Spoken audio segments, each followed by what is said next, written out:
си било еднаш, приказни и сказни, си било еднаш, байки и басни, си било еднаш, за деца и возрастни.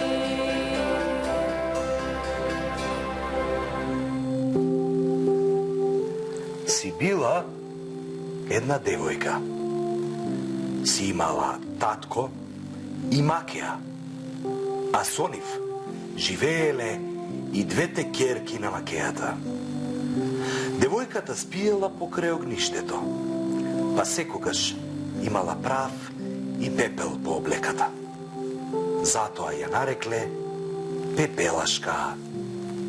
Макеата и незините две ќерки не ја сакале Пепелашка.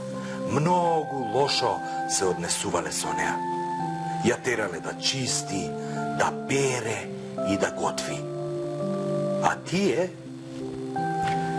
ништо не работеле. Што? Макеата и незината ќерки биле мрзливи? Па не само што биле мрзливи, биле и лоши. Еден ден таткото ги прашал ќерките: девојки мои, одам на Панаѓур, што сакате да ви купам? Убави фустани. Без размислување рекла едната ќерка. Мене бисери, рекла втората. А ти, Пепелашка, што сакаш ти? Прашал таткото. Сакам да ја скинеш и да ми ја донесеш првата гранка што ќе ти ја допре капата кога ќе се враќаш дома. Таткото ги послушал, ги донел подароците. Пепелашка го зела гранчето и го засадила во градината.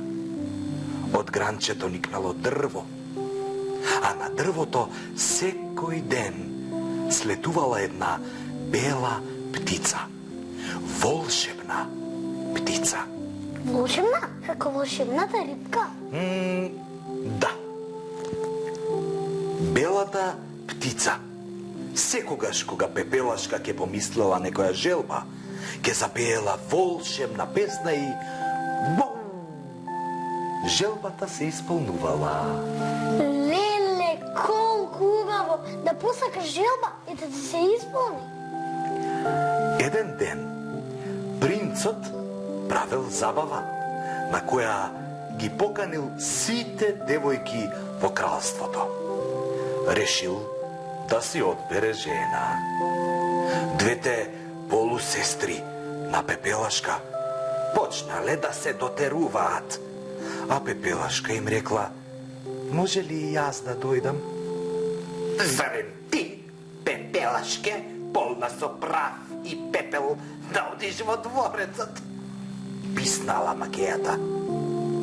А имаш и работа. Во пепелта, крај огнот, истурив леќа. Ако ја истребиш, ако ја исчистиш за 2 часа, можеш да дојдеш. Прв пат слушам за ваква работа. И на Пепелашка е било чудно. Не знаела како тоа да го направи, но морала да послуша.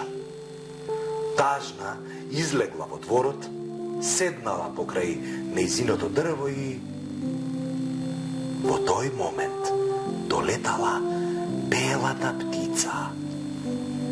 Јас ќе ти помогнам, не плачи, Пепелашке.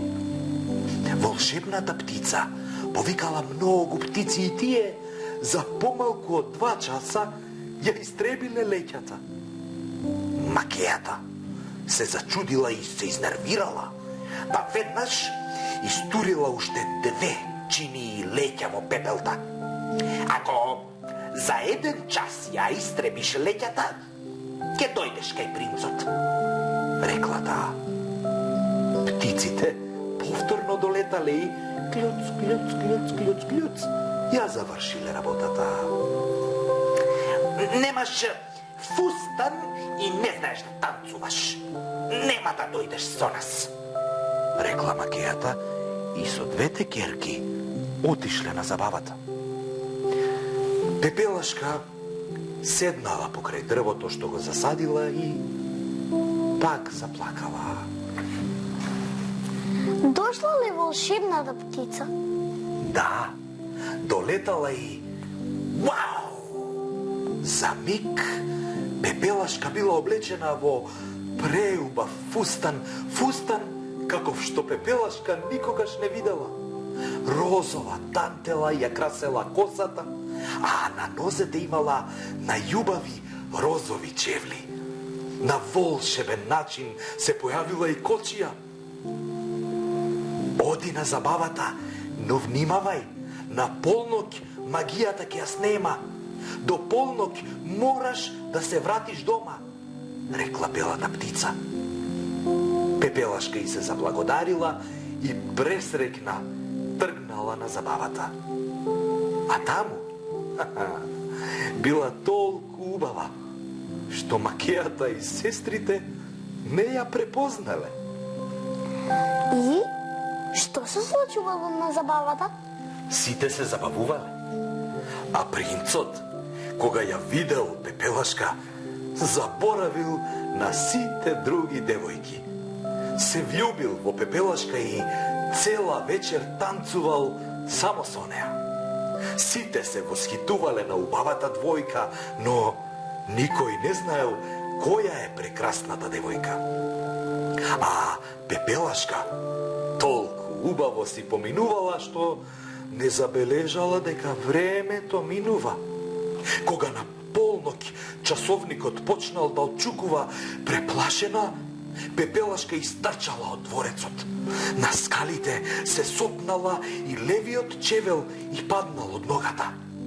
Немала време да се врати, да го земе, влегла во кочијата и заминала.